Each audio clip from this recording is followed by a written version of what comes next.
গৌড়বঙ্গ বিশ্ববিদ্যালয়ের উদ্যোগে সোমবার শুরু হলো 2 দিনব্যাপী ইন্টার কলেজ স্পোর্টস মিট 2025, যার আনুষ্ঠানিক উদ্বোধন করলেন রাজ্যের শিক্ষামন্ত্রী ব্রাত্য বসু। উদ্বোধনের প্রাক্কালে গৌড়বঙ্গ বিশ্ববিদ্যালয়ের পক্ষ থেকে সোমবার সকালে এক বর্ণাঢ্য প্রভাত ফেরি আয়োজন করা হয়, যা মালদা কলেজ থেকে শুরু হয়, গৌড়বঙ্গ বিশ্ববিদ্যালয়ের প্রাঙ্গণে গিয়ে শেষ হয়। এরপর বিশ্ববিদ্যালয় প্রাঙ্গণে 2 দিনব্যাপী ইন্টার কলেজ স্পোর্টস মিট 2025 শুরু হয়। এই ইন্টার কলেজ স্পোর্টস মিটে গৌড়বঙ্গ বিশ্ববিদ্যালয়ের অধীনস্থ মালদা সহ 2 দিনাজপুর জেলার মোট 24টি কলেজের ছাত্রছাত্রীরা অংশগ্রহণ করে।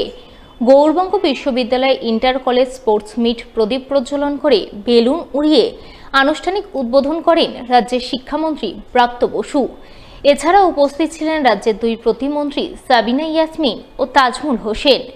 এছাড়াও উপস্থিত ছিলেন রাজ্যসভার সাংসদ মৌসুম নূর, গৌড়বঙ্গ বিশ্ববিদ্যালয়ের উপাচার্য পবিত্র চট্টোপাধ্যায় সহ আরও অনেকেই।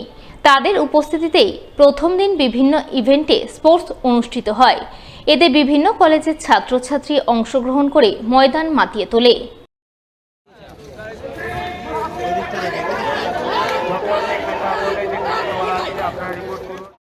এদিকে এদিনের এই ইন্টার কলেজ স্পোর্টস মিটে অংশ নিয়ে রাজ্যের শিক্ষামন্ত্রী ব্রাত্য বসু মঞ্চে বক্তব্য রাখতে গিয়ে অপবিজ্ঞান ছড়ানোর চেষ্টার অভিযোগে কেন্দ্রীয় সরকারের কড়া সমালোচনা করেন।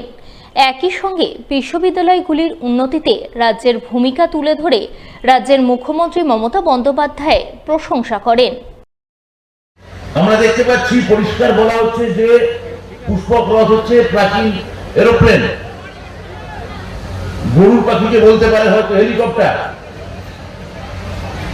এই ধরনের অপবিজ্ঞান আস্তে আস্তে গোটা ভারতবর্ষ জুড়ে ছড়িয়ে দেওয়ার চেষ্টা করা হচ্ছে।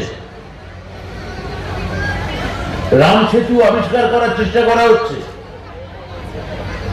যেটা তামিলনাড়ু থেকে নাকি লঙ্কা অব্দি বানরদের তৈরি করা সেতু, সেটা আবিষ্কার করা সম্ভব। কোন রাজনৈতিক লোকেরা রাজনীতির মতো করে বলবে, কিন্তু এখানে যারা উচ্চশিক্ষার সঙ্গে জড়িত মানুষেরা, আপনারা পারেন সত্যিকারের বিজ্ঞান ভিত্তিক গবেষণার মাধ্যমে এই ধরনের প্রচারের, অপপ্রচারের এবং ক্রমশ দেশটাকে মধ্যযুগে নিয়ে যাওয়ার যে একটা চেষ্টা, সেখানে আপনারাই পারেন এটাকে রুখে দাঁড়াতে। কিন্তু মুখ্যমন্ত্রী এই যে এতগুলো উদ্বোধন করে গেছেন, তাহলে এটা বুঝতে হয় যে প্রত্যেকটা বিশ্ববিদ্যালয় এরকম এই গুণগত দিক থেকে মমতা বন্দ্যোপাধ্যায়ের কিছু না কিছু অবদান আছে। একটা ইউনিভার্সিটিতে ভাষা ভবন তৈরি হচ্ছে, 84 কোটি টাকা রাজ্য সরকার দিয়েছে একটা বিশ্ববিদ্যালয় শুধু ডেভেলপমেন্টের খাতে। সোমবার মানিকচক গঙ্গাঘাটে বায়োগ্যাস চালিত শবদাহ চুল্লি পরিদর্শন করে প্রশাসনের বিরুদ্ধে একরাশ ক্ষোভ উগরে দিলেন মানিকচকের প্রাক্তন কংগ্রেস বিধায়ক থেকে শুরু করে দক্ষিণ মালদার বর্তমান কংগ্রেস সাংসদ দুজনেই। উল্লেখ্য, দীর্ঘদিন আগে মানিকচক গঙ্গাঘাটে শবদাহের জন্য বায়োগ্যাস চালিত চুল্লি নির্মাণ করা হয়। জানা গেছে এই নির্মাণের জন্য অর্থ বরাদ্দ করেন তৎকালীন কংগ্রেস সাংসদ আবু হাসেম খান চৌধুরী। এছাড়া অর্থ সাহায্য করেন কংগ্রেসের তৎকালীন রাজ্যসভার সাংসদ প্রদীপ ভট্টাচার্য এবং মানিকচকের তৎকালীন কংগ্রেস বিধায়ক মোত্তাকিন আলম। তারা উদ্যোগী হয়ে মানিকচক গঙ্গাঘাটে শবদাহের বায়োগ্যাস চালিত চুল্লি নির্মাণ করলেও তা কিছুদিন পরেই দেখভালের লোকজনের অভাবে বন্ধ হয়ে যায়। বন্ধ হয়ে যাওয়ার পর রক্ষণাবেক্ষণের অভাবে চুল্লির বেশ কিছু যন্ত্রপাতি চুরির ঘটনা ঘটে। ফলে বর্তমানে অকেজো অবস্থায় পড়ে রয়েছে শবদাহের চুল্লি। তাই সোমবার মানিকচক গঙ্গাঘাটের সেই চুল্লি পরিদর্শনে যান দক্ষিণ মালদার কংগ্রেস সাংসদ ঈসা খান চৌধুরী ও মানিকচকের প্রাক্তন কংগ্রেস বিধায়ক মোত্তাকিন আলম।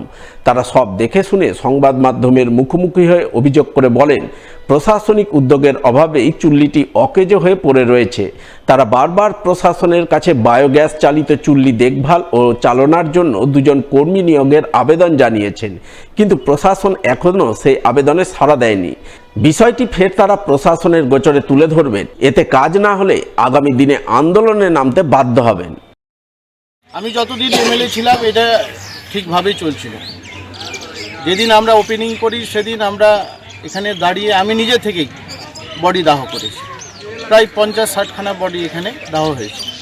তারপরে এটা বন্ধ করা হয়েছে। আমরা বলেছিলাম যে এখানে 2 জন ছেলে থাকবে, তাদের ন্যূনতম একটা বেতন দেওয়া হোক, তাদের রুজি রোজগার হবে। এখানকার প্রশাসনকে দায়িত্ব নিতে হবে, এই যে দুইজন থাকবে এখানে, দুটো ছেলে যারা থাকবেন অপারেটর হিসাবে, তাদের বেতনটা তাদেরকে ব্যয় করতে হবে। আর যদি এটা খুব তাড়াতাড়ি প্রশাসন উদ্যোগ না নেয়, তাহলে আমরা রাস্তা অবরোধ করব, আর না হলে বিডিও অফিস ঘেরাও করব। দুটো স্টাফ যে প্রয়োজন ছিল সেটা বারবার আমাদের প্রাক্তন এমএলএ সাহেব এবং প্রাক্তন এমপি ডালবাবু বারবার লিখেছেন বিডিওকে স্টাফ দেওয়ার জন্য, এটা দেওয়া হয়নি।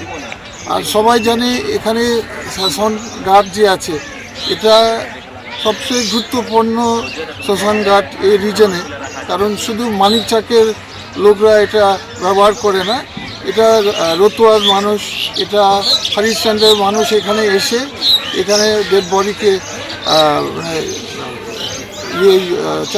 চালায় এটাকে। তো এটা খুব প্রয়োজন আছে। এখানে কিছু মোটর টোটর চুরি হয়েছে, সেটা কোনো সমস্যা নেই, সেটা আমি টাকা দিব, এখনই বলছি, কারণ কিন্তু আমাদের সহযোগিতা দরকার।